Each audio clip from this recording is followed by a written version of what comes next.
میں اپنا کر ادا کرتا ہوں. اب قاضی حیران، لوگ بھی پریشان، دوست بھی پریشان. کہا معاملہ کیا ہے؟ 3 مہینے سے تقاضا کیا جا رہا ہے. اس کے بعد مقدمہ دائر ہو گیا. اس کے اب تو کچھ اتنا غریب تھا، ہر وقت یہ کہتا تھا کہ کچھ نہیں ہے، کچھ نہیں ہے. 3000 سکے کا مالک کیسے ہو گیا؟ جب سارا واقعہ اس نے جج کو سنایا نا، تو سنے جج نے کیا کہا.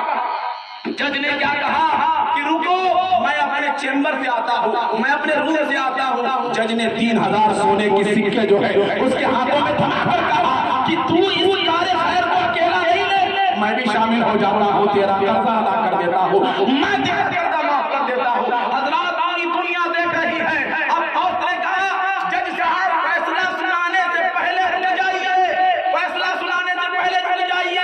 اس کار خیر میں، اس اچھے کام میں آپ کا حصہ نہیں ہے. میں بھی غلام مصطفیٰ ہوں، میں بھی اس کا قرضہ معاف کرتا ہوں. ورقہ لکھیے کہ میں نے اس کا قرضہ معاف.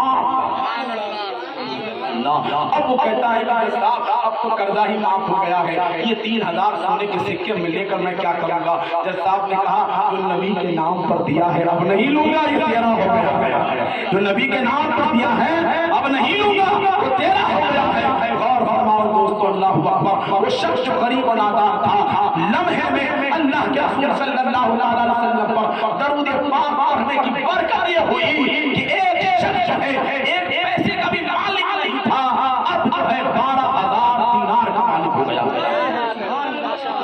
میں نے آپ کو اس لیے واقعہ سنایا کہ درود جب پڑھنے کے لیے کہا جائے تو قسم خدا کی آپ محبت سے درود پڑھا کریں. آپ دل پر ہاتھ رکھے، مدینے والے آقا کو تصور میں رکھے، محبت خضرا کو تصور میں رکھے، اور یہ سوچ کے درود پڑھے کہ میں یہاں درود پڑھ رہا ہوں، میرے آقا وہاں سماعت کر رہے ہیں. کیونکہ حدیث پاک ہے، اللہ کے اللہ کے رسول نے فرمایا کہ میری امتیوں کے درود مجھ تک پہنچائے جاتے ہیں، یہاں تک کہ جو درود پڑھتا ہے آپ کا نام بھی مجھے بتایا جائے. اب ذرا تو درود جب بھی پڑھنے کے لیے کہا جائے، وہ شاعر ہو، امام صاحب ہو، اپنے وقت کا کتنا ہی بڑا خطیب ہو، مقرر ہو، درود اگر وہ نہیں پڑھتا ہے تو سمجھ جائیے اس کی آواز، اس کی گفتگو میں چاشنی پیدا نہیں ہو سکتی ہے. بڑی ذمہ داری کے ساتھ یہ بات بول رہا ہوں، حضرت بیٹھے ہوئے پوچھ لیں آپ، بغیر درود کی زندگی نہیں دوستو. جو کہتے ہیں درود نہیں پڑھتے، دیکھ لیجیے ان کے چہرے پر کبھی مسکراہٹ ہوتی ہے. یہ دیکھیے کتنے چہرے چمک رہے ہیں. دیکھیں ضروری نہیں ہے چہرہ چمکنے کے لیے خوبصورت ہونا. نبی کا عاشق نبی سے سچی محبت کرے گا. اللہ کے حدیث فرماتے ہیں جو مجھ سے محبت کرے گا وہ میرے ساتھ جنت میں ہوگا.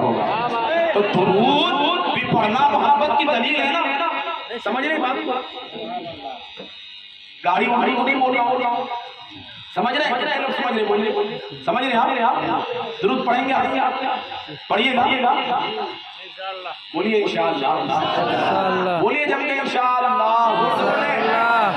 درود پڑھا کریں. اور آپ کو سکھانے کے لیے نا ہمارے علماء حاضر ہیں. ہم کیا ہے، میں نے کہا نا شروع میں، ہم نماز میں صرف کہتے ہیں پیچھے امام کے، باقی یہ کہتے ہیں کہ امام میرے پیچھے. حضرات آپ یہ کہیں گے ارے امام صاحب کی تعریف کریں گے، حقیقت بول رہا ہوں، حقیقت بیان نہیں کر رہا ہوں. ہم حضور کی امت ہیں، ہمیں محبت حضور سے کرنی ہے، سچی محبت کرنی ہے. دیکھ لیں جو محبت نہیں کرتے ہیں، جو ہمیں محبت کرنے سے روکتے ہیں، ان کا حال کیا ہے.